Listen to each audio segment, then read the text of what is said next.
জানান তিনি। Walton switch, stylish and elegant। বলেন, পিস্তল ও শটগান উদ্ধার করলে 50,000, China rifle 1 lakh, SMG 1.5 lakh, LMG 5 lakh ও প্রতি গুলির ক্ষেত্রে 500 টাকা পুরস্কার দেওয়া হবে। রাস্তা বন্ধ করে চলাচলের বিষয়ে গাজীপুরের পুলিশ কমিশনারকে শোকজ করা হবে। ব্যাখ্যা চাওয়ার সিদ্ধান্ত হয়েছে বলেও জানান উপদেষ্টা। আরও বলেন, আইন শৃঙ্খলা বাহিনীতে নিয়োগ বাণিজ্য বন্ধে সব ধরনের ব্যবস্থা নেওয়া হয়েছে। জনগণ নির্বাচনমুখী হয়ে গেছে। জানান, সুষ্ঠু নির্বাচন নির্ভর করে জনগণ এবং রাজনৈতিক দলের উপর। তারা নির্বাচনমুখী হলে অনেক সমস্যা কমে যাবে। ব্যবস্থা আমরা নিচ্ছি উদ্ধার করার জন্য।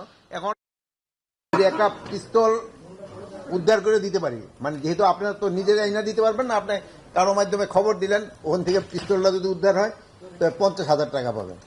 কানের ক্ষেত্রেও 50,000।